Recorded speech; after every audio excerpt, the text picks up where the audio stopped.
अगर आपकी उम्र 18 से कम है और अगर आप मेरे रिश्तेदार हैं तो ये वीडियो ना देखें। खबरदार के पहले एपिसोड में आप सभी लोगों का बहुत बहुत स्वागत है। इस वीडियो सीरीज में हम लोग हॉलीवुड और बॉलीवुड की एकदम लेटेस्ट खबर को डिस्कस करेंगे, लेकिन वो कितनी सच होगी और कितनी सीरियस होगी इसकी गारंटी मैं नहीं ले सकता। Breaking news.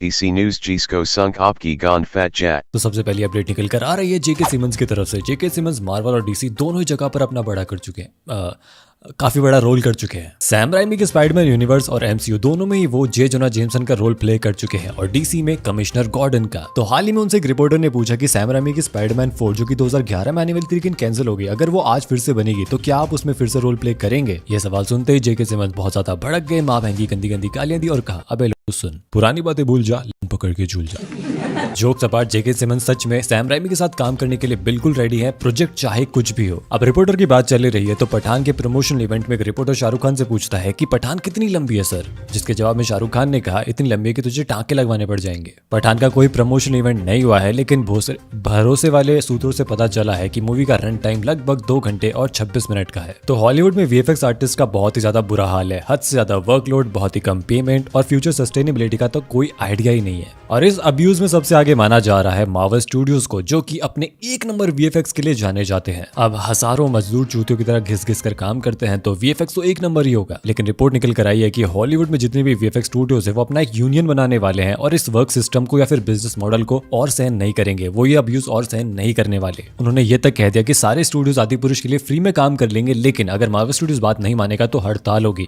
यहाँ तक कि मार्वल स्टूडियोज की दिल्ली रैली में भी केविन फाइगी को एक वीएफएक्स आर्टिस्ट ने चांटा लगा दिया। खैर, चैनल सुपर हीरो का है, लेकिन क्रिकेट से रिलेटेड एक बहुत ही बड़ी अपडेट निकल कर आ रही है। हाल ही में बाबर आजम सुर्खियों में रहे थे, ऑनलाइन गर्लफ्रेंड बनाई थी उन्होंने तुम लोगों की तरह। उनसे उन्होंने बात करी, मिले भी थे और थोड़ा देख कर डिलीट कर दूंगा, देख कर डिलीट कर दूंगी वाला सीन भी हो गया था। लेकिन लड़की ने उन्हें उनो कार्ड दिखाया और सारी चैट सब कुछ लीक कर दिया। इसीलिए कहते हैं का चक्कर मौत से टक्कर। पाकिस्तान के पूर्व फास्ट बॉलर शोएब अख्तर भी बड़े नाराज है बाबर आजम से, इसलिए नहीं कि उनका सब कुछ लीक हो गया। शोएब अख्तर का ये कहना है कि मैंने खुद बाबर की लीक्स देखी जिसमें डिक पिक थी, और क्या बताएं जनाब, जरा सा, मतलब पूरे मुल्क का नहीं, पूरे एशिया का एवरेज इस बंदे ने अकेले ने गिरा रखा है। आप मैच फिक्सिंग करें, ये सब चीजें आपके लिए नहीं है। यहाँ इज्जत के लग जाते हैं, वहाँ कम से कम इज्जत के बदले पैसे तो मिलते हैं। खैर, एक पाकिस्तानी फैन तो ये कह रहा था कि बाबर आजम से बड़ा तो उसकी बीवी का।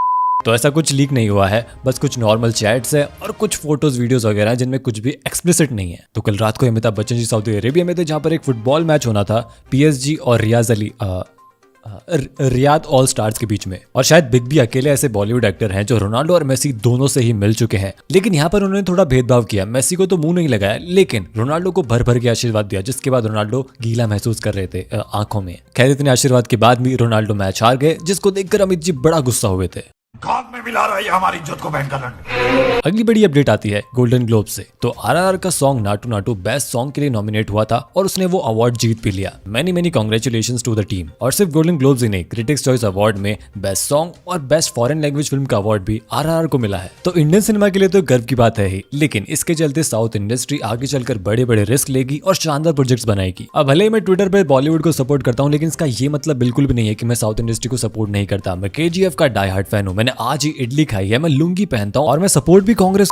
खैर, साउथ इंडस्ट्री के पिछले साल बड़े शानदार प्रोजेक्ट्स आए थे, लेकिन उनको किसी ने क्रिटिक्स चॉइस अवार्ड में पूछा तक नहीं। इसके चलते चार्ली 777 के जो डायरेक्टर है वो बड़े नाराज हुए और वो क्रिटिक्स चॉइस अवार्ड में खुद जाकर पहुंच गए। उन्होंने क्रिटिक्स चॉइस अवार्ड कंपनी के मालिक से पूछा कि आपने चार्ली 777 को नॉमिनेट क्यों नहीं किया, इसमें इतना प्यारा डॉगी है, आपको डॉगी नहीं पसंद क्या? जिसके जवाब में उन्होंने कहा कि मुझे डॉगी तो बहुत पसंद है, लेकिन ठंड में मेरी बीवी को बांट आ जाता है। तो फॉलो करो शिक्षा को। अगली अपडेट आती है मार्वल से। तो मार्टिन स्कॉर्सेज़ी और क्विंटन टैरेंटिनो दोनों ही मार्वल मूवीज के फैंस नहीं है। फैंस तो छोड़ो, उन्होंने मार्वल मूवीज को अच्छे से क्रिटिसाइज भी किया है। तो हाल ही में एक इंटरव्यू में कुमिल नंजियानी से पूछा गया कि आपका क्या कहना है मार्टिन और क्विंटन टैरेंटिनो के ओपिनियन पर। अब कुमिल नंजियानी तो खुद मार्वल मूवीज एटर्नल में काम कर चुके हैं, तो उन्होंने मार्वल को सपोर्ट दिखाते हुए कहा कि बुढ़ापे में लोगों का दिमाग काम करना बंद कर देता है। और इसके जवाब में मार्टिन स्कॉर्सेज़ी ने कहा कि I don't give a fuck about people born in Karachi. Jokes apart, Kumail Nanjiani ने कहा कि ये दोनों ही डायरेक्टर अपने अपने काम में बहुत ज्यादा आगे हैं और इनके पास वो हक है, वो पोजीशन है मार्वल को क्रिटिसाइज करने का। तो RRR से रिलेटेड एक विवाद के बारे में बात कर लेते हैं। तो गोल्डन ग्लोब्स में जूनियर एनटीआर और रामचरण ने इंटरव्यू दिया, लेकिन अमेरिकन एक्सेंट में। क्यों? Because they are not proud Indians, they want to be like them, they don't want to give दुगना लगान।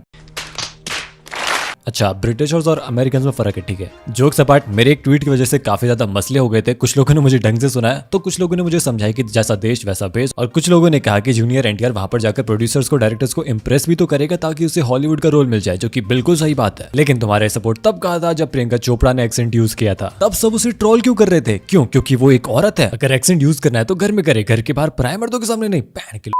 तो हाल ही में मैंने इंटरनेट पर अमित जी और उनकी वाइफ रेखा जया बच्चन का एक इंटरव्यू देखा जो कि शायद 90s का है और बड़ा ही इंटरेस्टिंग है।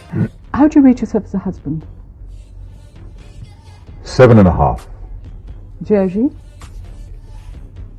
How good a How do you husband? rate me? 5. ऐसा खींच के लाफा दूंगा। Domestic damage. But tell me something about Amit ji. Is he a romantic? Not with me.